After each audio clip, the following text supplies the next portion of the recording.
Hello, and we're live. Hi, everyone. Welcome, welcome. Glad to be here for another evening of our GEG Ontario Learning Series. We are going to start off with a land acknowledgement. And Chantal? Yep. Alors, on va faire la reconnaissance du territoire. Dans un esprit de vérité et de réconciliation, le GEG Ontario tient à reconnaître que nous sommes rassemblés aujourd'hui sur les terres traditionnelles des peuples autochtones de ce territoire. Fantastic. Thank you. GEG Global Educator Groups are independently run communities of educators who inspire and empower each other to meet the needs of the students through technology, both in the classroom and beyond. And we're sorry. Please connect with us at the various places that you see on the next slide. Yep. Jocelyn. We are on Twitter handle GEG Ontario. We have a mailing group list that you can find there. GEG on site, all capitals, is our website, and that is where you're going to find actually this resource. So you don't have to worry about remembering what we said. You will have the slide deck if you go to our website. And of course, you're viewing this on YouTube. So that is GEG on YouTube is our YouTube. These are the GEG Ontario leaders for the 2020-21 school year. And here on panel today is myself, Jennifer Casa-Todd. I'm here, Jocelyn Kervin. And Chantal Ross. And what's so exciting is that we are such a cross-section of teachers and leaders from across the province. And we always invite other leaders. So we invite you to join next year's team. Just connect with one of us and we'd be happy to tell you a little bit about what GEG Ontario leaders do. But certainly you are GEG Ontario. So we definitely welcome you to tonight. Fantastic. Now, during our event this evening, we're going to invite you obviously to connect with us in the YouTube chat space. Ask your questions there. Reach out to us on Twitter. You can use the hashtag GEG Ontario, all kinds of ways to connect with us throughout the evening. So I'm going to tell you a little bit about myself. My name is Jocelyn Kervin, and I am a digital literacy consultant with the York Region District School Board, but I used to be a music teacher prior to taking on the role as digital literacy consultant. So a bit of a mixed background of arts and digital tech and all kinds of fun stuff. And Chantal. And I am Chantal Ross, a core French teacher with the Simcoe Muskoka Catholic District School Board. I teach intermediate core French, and I help support our FSL teachers both in the elementary and secondary panel. Wonderful. So pop those questions in throughout the evening into the chat box, and we'll do our best to answer them.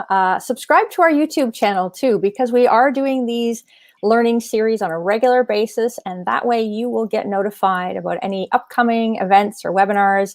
And at the very bottom of your screen throughout the evening, you'll see the hashtags that you can use during any of our Twitter chats, all kinds of ways to connect with us.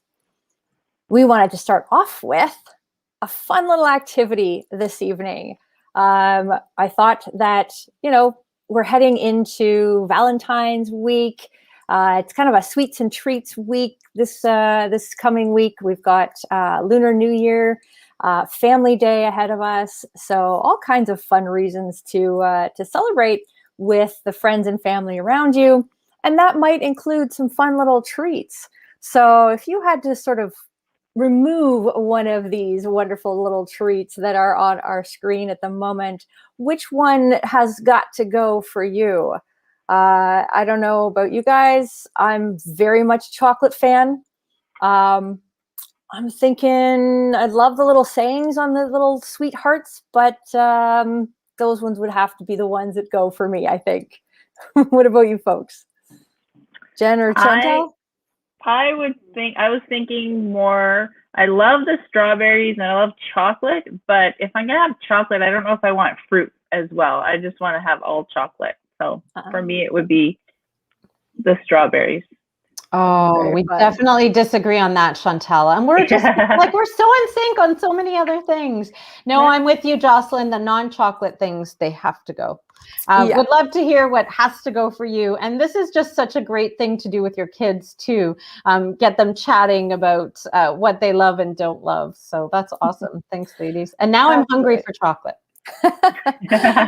And this is one of these sorts of things. We're going to talk tonight about Hyperdocs, and the Hyperdocs structure begins with a little bit of an engagement stage. So this kind of thing could be a really simple way just to kind of hook your kids and just start that first level of engagement and keep rolling. And maybe you're going to explore foods and celebrations around the world, or you're going to look at maybe the food manufacturing system or so on. So this could be just that little fun little touch that gets you in the door. So very, very fun. And I've noticed that one of our participants online has said that the candy hearts also are going to go for her. So I'm with you on all that chocolate fun stuff. Now, we are going to talk about Hyperdocs tonight, and one of the authors of Hyperdocs, Lisa Highfill, said this in the very beginning of her book. She said, "Every child has something important to say, but are we listening in the right way?" And our world is so very different right now as we're all engaging in various levels of digital learning, virtual learning environments, and looking for those fun and creative and different ways to hear our students and to elevate that student voice. What we're going to present tonight about Hyperdocs is one of the ways, hopefully, that we can encourage you to find those fun ways to listen to our students. So that's a little bit of just a little sort of thing to think about as we head into the Hyperdoc exploration.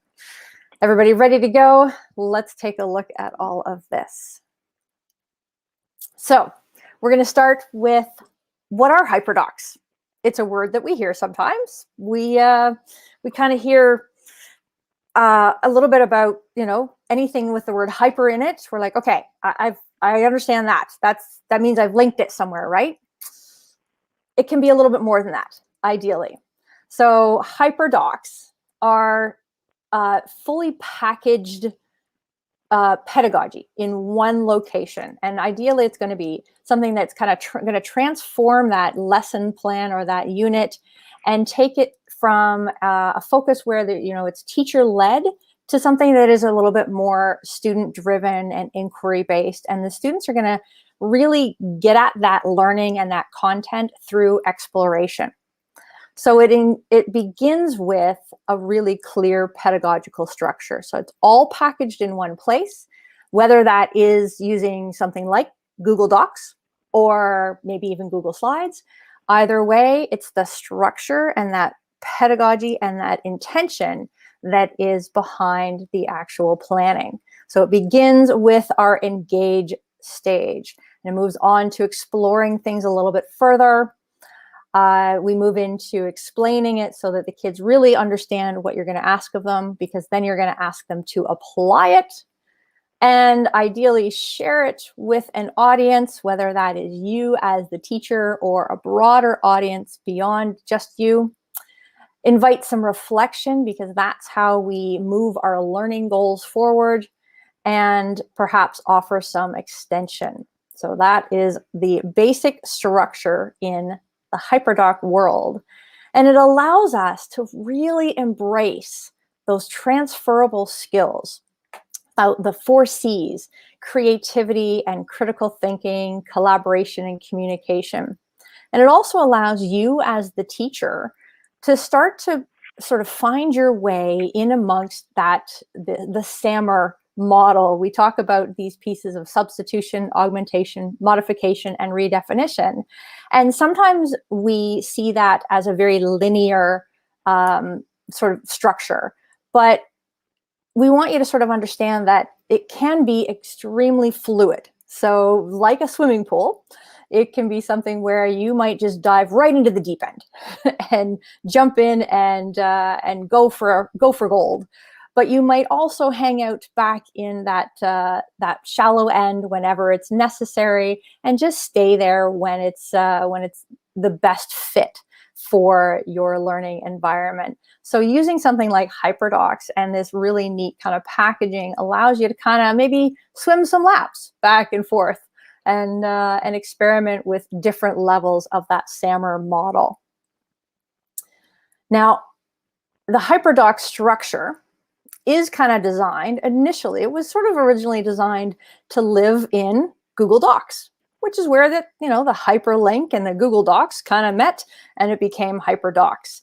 So I have for you kind of an example here of what it might look like if it was all on one document, all on one Google Doc, packaged entirely from start to finish, so that the students only have one place to go to find all of their work. And that's the thing these days, right? They're on so many different platforms, and they're engaging with so many different spaces. This is a really good way to keep everything in one place. Now, if that seems a bit intimidating, don't panic. This is something you're probably doing already. If you start your lessons with a fun little minds on, and you move into kind of action activities, and then you might wrap it up a little bit later on with consolidation pieces, you're kind of already doing this kind of pedagogical structure. What this Hyperdocs system allows you to do is leave it all in one place. And then the kids are going to come back and forth to that throughout. But if you just want to dip your toe in the pool, you just want to get started a little bit, safely and start small, there is also a simplified version. So you can start by just doing explore, explain, apply, and keeping that very, very simple and allowing that structure to just develop organically. So that's not a problem either way. So both of those templates are there, and our resources are posted on our website, and you can take the template and mix it and remix it however you'd like. So it's there for you. And that's another thing about the Hyperdocs community. It's all about sharing. So I'm going to show you some resources later on tonight. And as you find some things that might fit your environment, then by all means, take them and remix them and make them your own. So for example, you might decide that you want to play around in Google Docs. So there are some examples where it's all contained within the Google Docs world. So it might be something that is, 2 or 3 pages long, but it's still only one file. You might be able to fit it all on one page, and the students come back and forth, and there are going to be pieces linked in there. So they might go out from the Google Doc to something else and use some of those great digital tools that are out there. But ideally, it's all going to be housed in one location. I'm becoming a big fan of actually using Google Slides for my Hyperdocs. I don't know, it might be a little bit of a contradiction in terms, but because of the ability to embed videos and images and all of sort of those interactive pieces that Google Slides allows, I do kind of like working in the Google Slides environment with the Hyperdocs structure. Mm-hmm. Or you could even use Google Drawing. So there's so many possibilities for that. So we've got lots of things to show you this evening. I know, Chantal, you mentioned that that you've used Google Slides and stuff in the past for some of these interactive activities, right? Oh yeah, it makes, especially being an itinerant teacher, it's so much easier. It's all there. You're not searching for that link, or it's all packaged together, and you Absolutely. Can share it with the kids. And yeah, it's definitely the way to go. It's very organized. I love it. And the kids can add slides so easily, so that, again, not only are you giving them the home base for all the material in their Google Slide Hyperdoc structure, then they can add the slides and their work stays in that one place. I love slides too, because I love to use Slides Mania for some of my templates, and so I really find slides just aesthetically does more for me in the Hyperdocs style. But Yeah, so I'm a slides girl too. Yeah, but I do like, this is our basic template example that's here. So this is very, very simple, right? You can take this kind of thing and all you do is, pop in your cursor, delete what's here, and type in your engage stage. So it could be just as simple. So if you want to start really simple and hang out in the Google Docs section of things before taking on the more elaborate Google Slides version, no problem. That works as well. So much possibility that fits your learning environment. So let's take a look at what this structure is. So I've given an editable template that's here for you if you wanted to try it out yourself. And it can be just as simple as typing in a topic. So maybe it's holiday, oops, I can't spell today, holiday celebrations. And you can add, if you're not usually adding tables in Google Docs, it's very, very simple to do this. You're just going to go up to the top and insert a table. I'm going to make it 4 of these. I'm going to drag some of these guys over to make it a little bit smaller. I'm going to move this one over. I'm going to merge a couple of these pieces. And I'm going to fill this one up here with some color. Let's add a purple one in here. And away we go. And all I need to do is type my instructions in there. And then it's a really simplified, colorful version of a Google Doc that allows the kids to sort of engage with that visual fun and find all the pieces really, really easily. So that's a great way. So that will be there for you to take and remix as you would like and make it your own and use it for your own planning. So that first stage is kind of what we did at the very beginning of our show tonight, is that quick little engage. So something really short, really simple. It might just be an image. It might be a quote. And you're just going to ask them to respond, reflect, engage in some way. And all of those answers could potentially go right on the Google Doc or on the slide deck itself. And away you go. So this is just the piece that is going to pique their interest and just bring them in the door of the content that you're going to introduce next.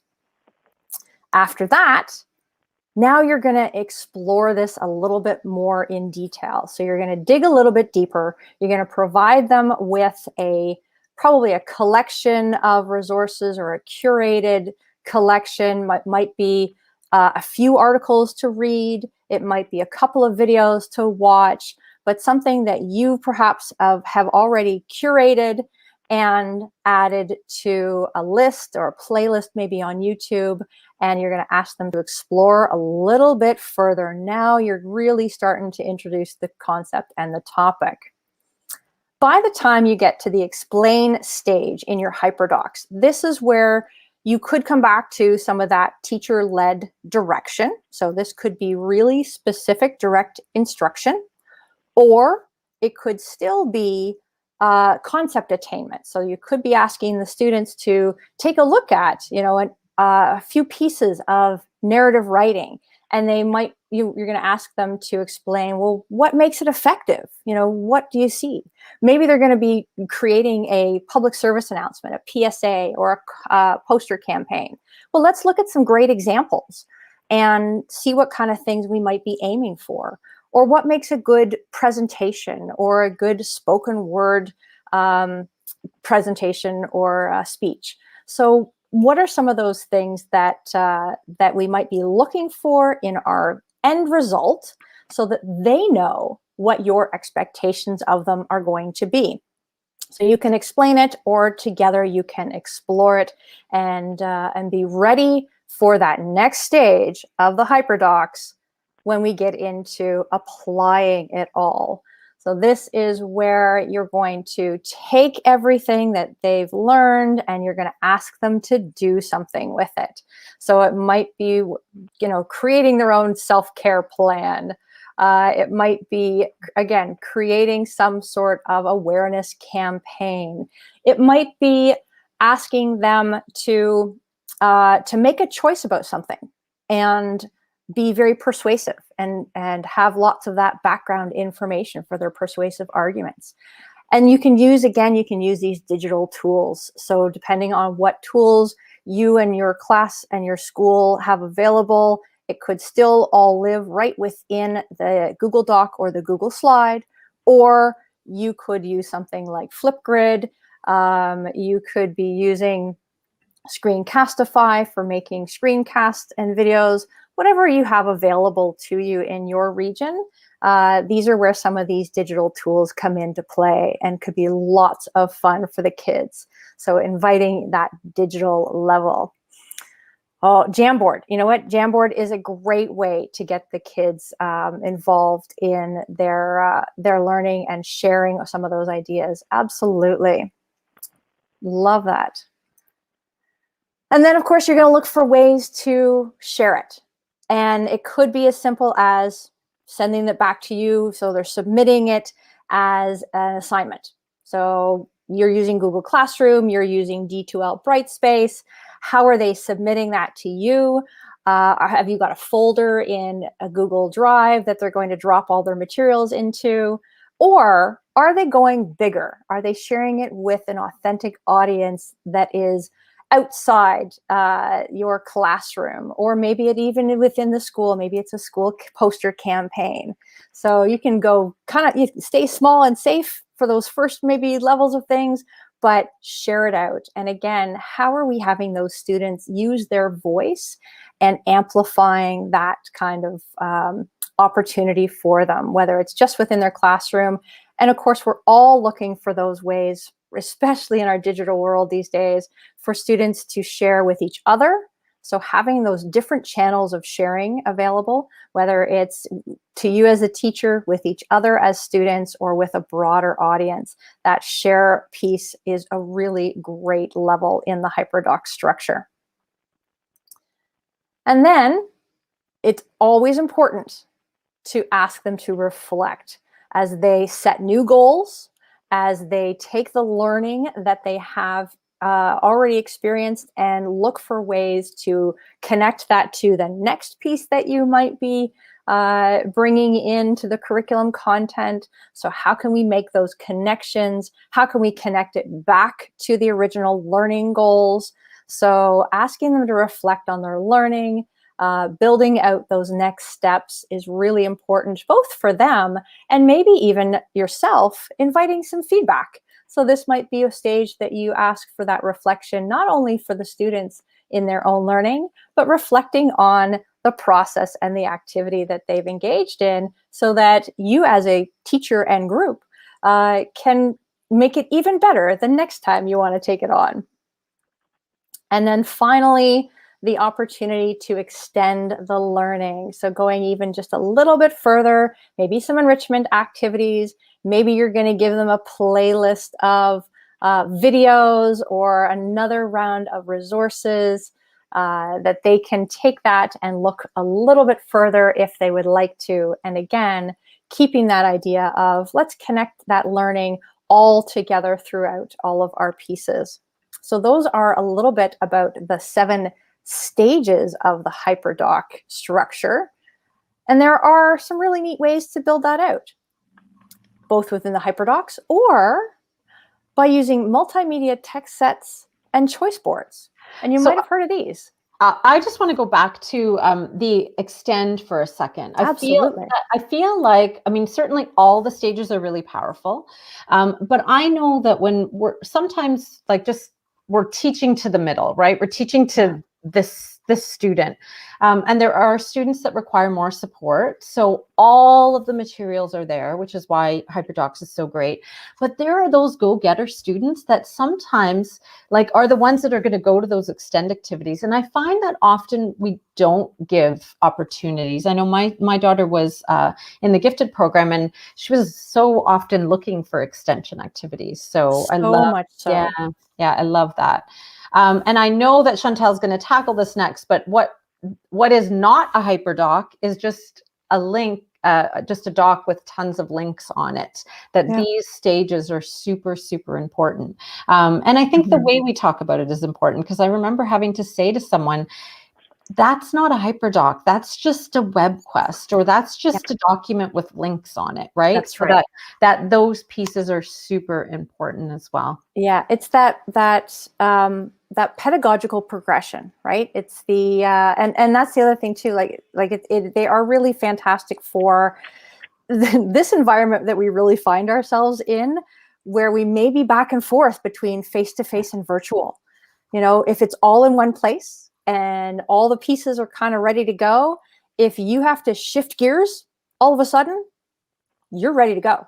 You've got this. So it's fantastic for that. And your focus is on the student work, right? So if your focus is on the student work, then whether I have kids in front of me or, you know, we can all like focus on that work together and collaborate. So love it. Yeah.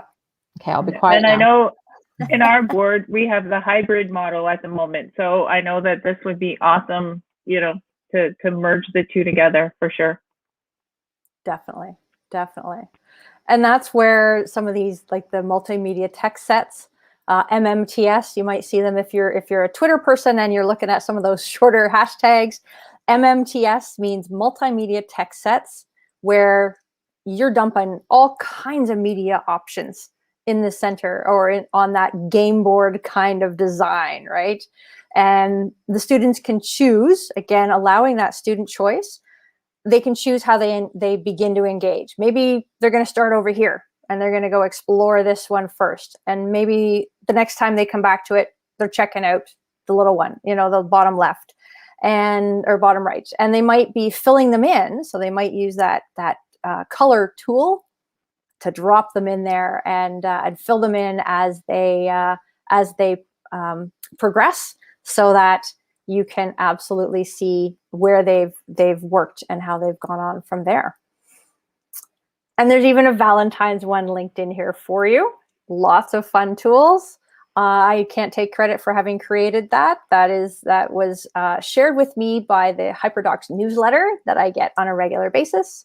And this is one that could be one for your younger students.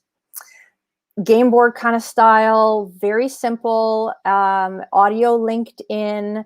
Might be great for some of our students with special needs if they need the audio piece. Just one or two things, you know, that they have to engage with over the course of the day or the week. So those choice boards are a great way to build that in as well. And we've got additional resources. Like I said, we came to give you as much as we could tonight. So there is a ton of stuff here that you can take away and take a look at. All this started with the Hyperdoc Handbook by Lisa Highfill, Kelly Hilton, and Sarah Landis. And that book is still a fantastic resource. If you're into listening to podcasts, The Cult of Pedagogy did a great interview about Hyperdocs and how they can transform your teaching. So that might be something to listen to on the treadmill and check that out a little bit. And the Hyperdocs website has not only resources, it's also got modules, like self-paced kind of learning in their Hyperdocs Academy. So you can always check that out and learn a little bit more at your own pace. And there are samples and templates in there. And one of the things that the Hyperdocs girls, as they're kind of referred to, the authors of the book, one of the things that they tend to sort of say is that they're really big about sharing all of these. The Hyperdocs are free and they are to be shared. However, I would always recommend that if you are borrowing and revising or remixing any template that you do offer credit to the original designers. So you can always tuck that little credit thing down at the bottom and mention that this is something that you've remixed, but inspired by an original creator.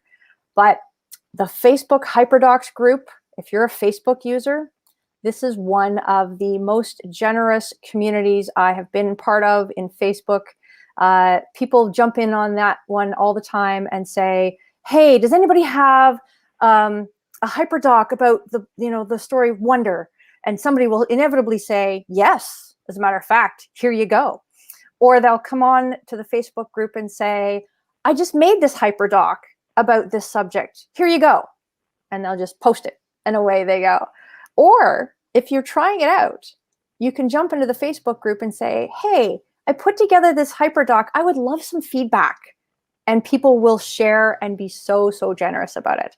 It is such a wonderful, wonderful group and a wonderful way to share resources in this time where we're feeling pretty isolated, where it feels like we're having to do everything from scratch. Mm-hmm. Reach out to the communities that are there and share and help each other out. Be those extra supports for each other. Absolutely. Mm-hmm. Even Slides Mania got in on the game. Yes. Yes. And made a hyperdoc version for you. And there so are much. a couple of things from the chat I want to bring in, and this is a really good point by Anna Maria here. Woo, YCDSB. I believe that a teacher using Hyperdocs for the first time must also walk the students through the layout of the Hyperdoc and how to navigate it so they experience success. Absolutely. And I think that's such a crucial point when you're introducing anything that's different. And I'm guilty. I did not do that. And I was like, why are these kids not getting it? But then I realized, duh, they don't know. So that's an awesome, thank you for that. Great she suggestion. also reinforced the fact that the Hyperdoc handbook is awesome. Any, woo, GG leader. ELLs, this type of activity is very powerful. Definitely. Well. So that's awesome. Thank you. Absolutely. So that is our quick and simple introduction to the world of Hyperdocs with lots of resources for you. It's all posted on our website. And we've got some feedback, I think, built in here as well. So, yes. All right. Yep. And we've got another session coming up in a month. We do. So our next session is going to be all about Chrome extensions, and that will be hosted by myself and Isabella Liu. So hope to see you on March the 10th. Is that a month from today? It is. It's a month from today. In the meantime, please reach out to us on Twitter, on our Google group, on our email, whatever. If you have any questions about Hyperdocs or require additional support, or if you have some knowledge and expertise that you want to share. Thank you, everyone, for joining us. Thank you, Jocelyn and Chantal. That was amazing. And we'll see you all next time. If you could take a couple of minutes to complete the feedback form for us, we would be much obliged. Have an awesome night, everyone. Take care. Have a great family day weekend, everyone. Yes. Bye-bye. Bonsoir. Stay